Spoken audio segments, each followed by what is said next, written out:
Olá, seguidores. Vamos para o vídeo de aportes para o mês de abril. Aqui é o Thiago PS, seu canal Fique Esperto.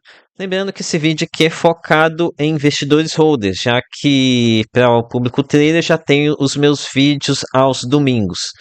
Ok? E geralmente esse vídeo vem mais ou menos nessa época, tá? Entre o dia 13, 14, 15, que é quando a maioria dos fundos imobiliários pagam os rendimentos.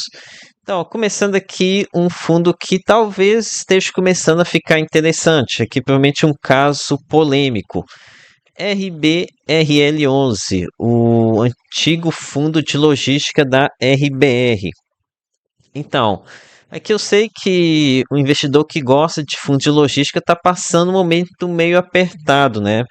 o que o mercado, o segmento de logística está bem aquecido, né? E com isso os investidores estão aceitando yields bem inferiores nesses fundos. Por exemplo, LVB11 que para menos 0,70, aqui HSLG, que era um fundo que pagava muito aqui no passado, tá agora pagando 0,78. Digamos que pagava bem mais que isso, tá? Tem aqui, ó, o fundo da Bresco aumentou recentemente o rendimento, né? Veio aqui para 0,80. A HGLG então nem se fala, é sempre um rendimento bem fraquinho. É, mas enfim, uma opção aqui para o investidor que está querendo logística é utilizar RBRL como uma forma de exposição indireta em HGLG, já que a RBR foi adquirida pela Pátria, né? Então existe essa possibilidade. Não é nada garantido, pode ser que vá para algum outro fundo, mas existe possibilidade, tá? E lembrando que RBRL11 hoje em dia é um FOF de XPLG. Então não tem tanta manobra assim para a Pátria dar um jeito de reduzir o valor do VP, já que o valor patrimonial é algo bem de um FOF é algo bem dado, né? É bem fácil você calcular, é só pegar lá a quantidade de cotas de XPLG que o RBRL tem e multiplicar pelo VP do XPLG, pela cotação de mercado XPLG.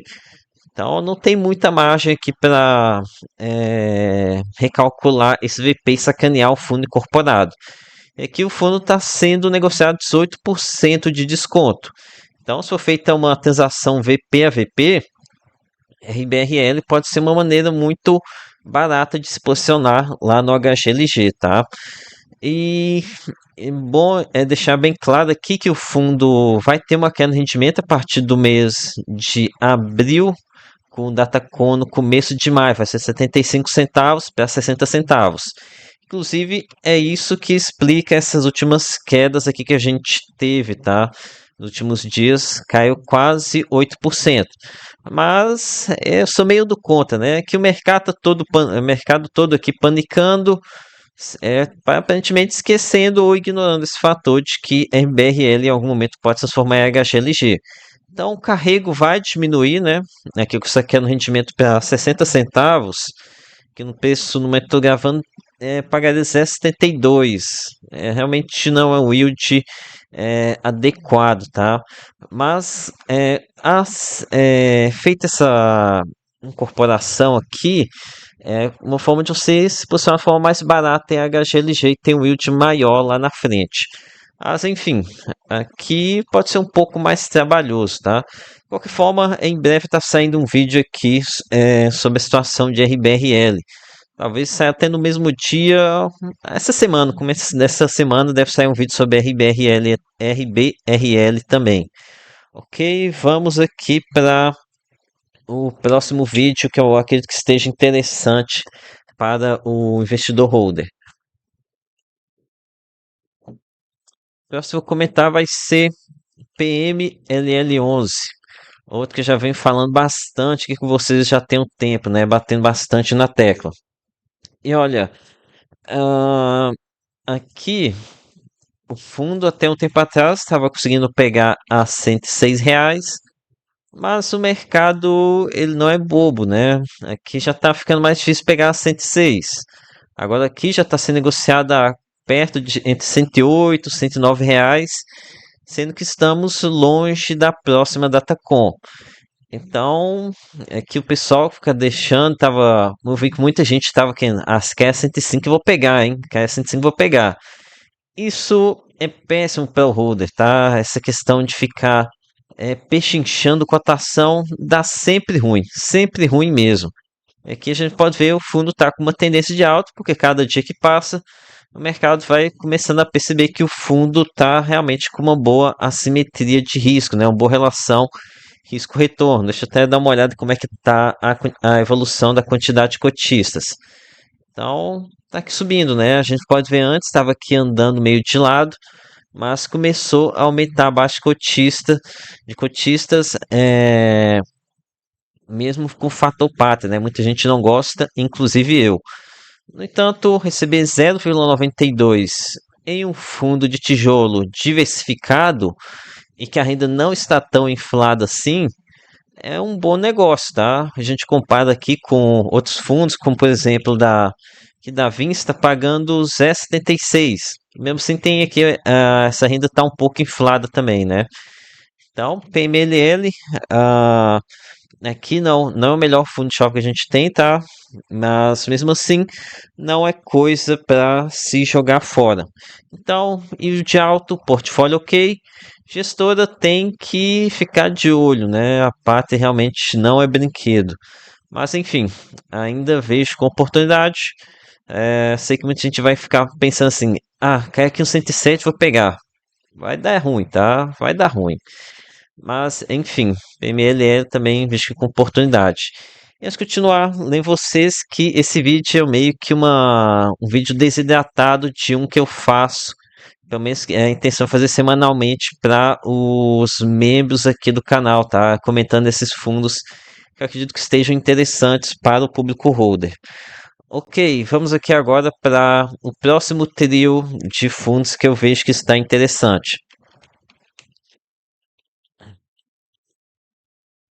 Esse daqui é o trio que quem é seguidor do canal já está enjoado de ouvir. Mana 11, CYCR 11 e RIF 11.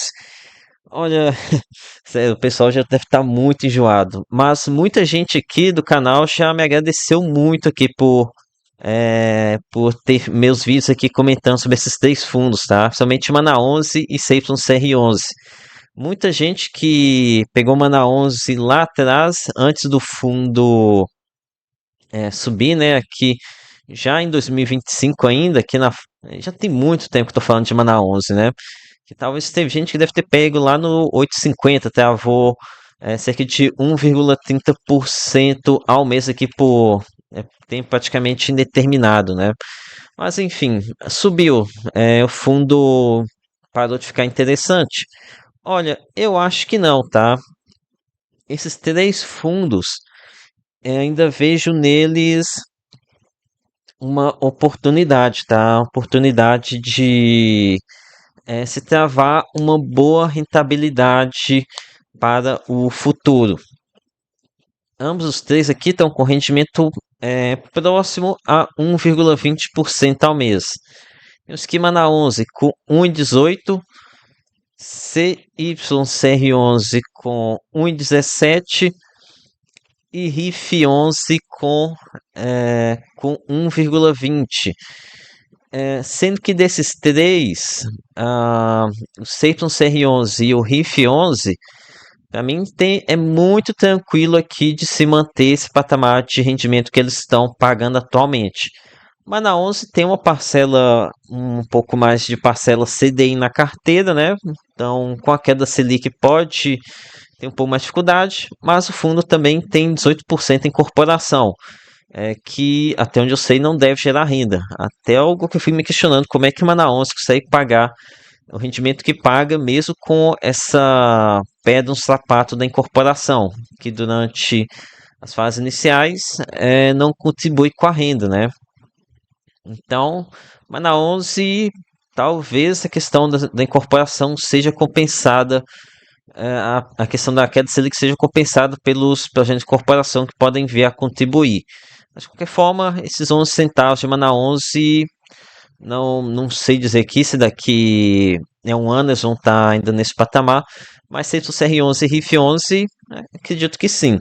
E 1,20% ao mês não é de se jogar fora, tá? Aí muita gente vai estar falando, mas se eu consigo 1% aqui na renda fixa, eu vou ficar aqui na renda fixa, a diferença é pequena. Tá, mas você já pensou quando a renda fixa cair? O que você vai fazer? Quando a renda fixa chegar lá no. é, Talvez que terminando em 13,5, aqui uma estimativa alta. 13,5, aqui tirando 15% de imposto. Vai dar 0,95. Mas vai lá em algum momento em 2027, cai para 12,5. Aqui renderia nem 0,90 mais. Enquanto isso, as compras que você fizer aqui nesses fundos podem estar te gerando ainda os mesmos 1,20%. Então, ó, é por isso que eu falando com vocês, não quero renda fixa nem pintado de ouro, tá? Nem pintado de ouro, quero renda fixa. O momento agora é de você travar boas rentabilidades antes que a Selic comece a cair. Ok, continuando agora com outros fundos.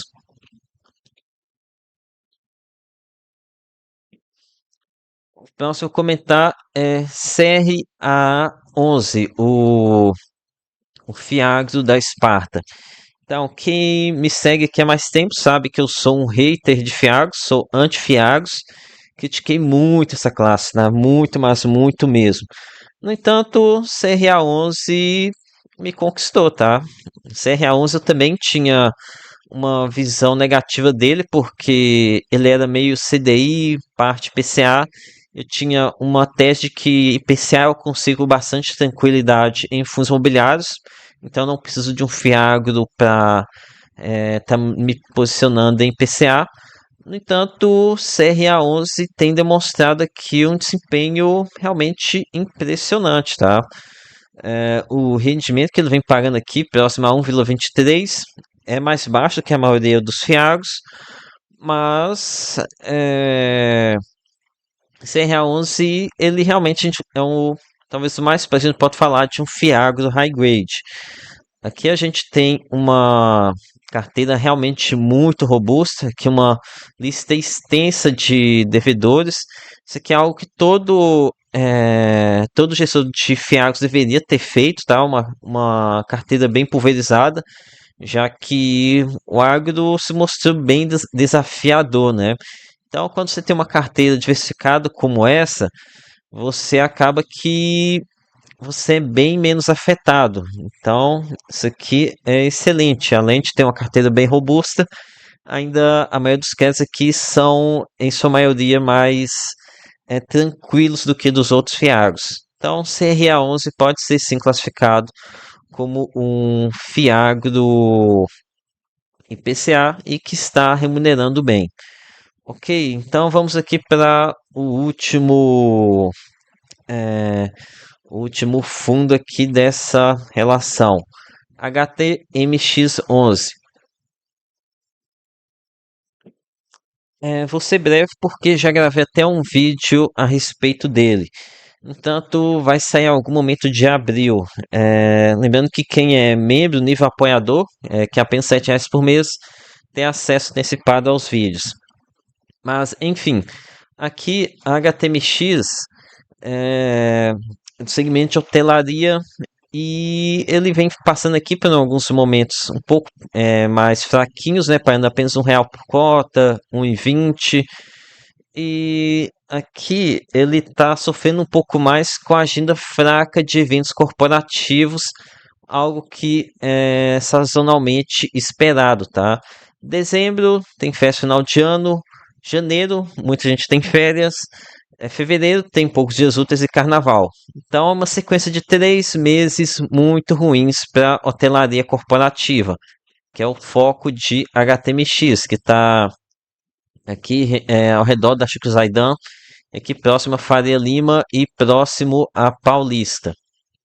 Então são 3 meses ruins e, no entanto, depois, a partir de março, que reflete os resultados de abril, a situação começa a melhorar bastante. Então, talvez esse mês, agora de março, tenha sido o último desse ciclo sazonal mais negativo. Então, esse ciclo de 3 meses negativos se reflete na cotação, né? Aqui o fundo caindo bastante aqui nessa época do começo de ano. E não fiz esse tipo de pesquisa, mas talvez a gente tenha até observado isso aqui também em anos anteriores. Mas a dica aqui é o seguinte: a gente tem que comprar quando o mercado ele não está dando muita bola, né? Quando HTMX é o patinho feio. Patinho feio que está resultados ruins aqui por conta do fator sazonal. Daí, quando a hotelaria começa a vir para a fase boa, o mercado vem comprar, né? A gente pode até observar aqui como é que foi lá no final do ano, aqui escadinha de alta, ó. Chegou a bater 145, um pico aqui próximo aos R$ 151. E agora desabou aqui por conta sazonal, né? Então a gente tem que ser contra a sardinhagem, né? Deixa o pessoal fazer sardinhagem aqui, ficar ignorando aqui a HTMX na época ruim deles. E quem é holder mesmo, quem tá de olho em fundamentos, tem que comprar nesses momentos, na época ruim, na época de vacas magras, sabe? Então, HTMX é um fundo que eu acho bem interessante para o investidor holder, ok? Aqui dá para ver bem, ó, como é que o fundo tem perdido cotiza aqui nessa época mais de baixa dele. Bem que o fundo vem pagando, caindo a quantidade de cotiza já há bastante tempo. Isso acontece porque ele está numa fase mais magra de venda é, de quartos de hotel, tá? Mas enfim, não vou ficar entrando em detalhes aqui agora. Aguardem o vídeo dedicado ou seja assinante e já assista ele. Ok? Então foram esses fundos aqui que eu selecionei. Lembrando que tem mais para os membros. Ok, galera? Então é isso. Peça seu like, se inscreva no canal. Lembre-se que nada aqui é recomendação de compra ou de venda. Até a próxima.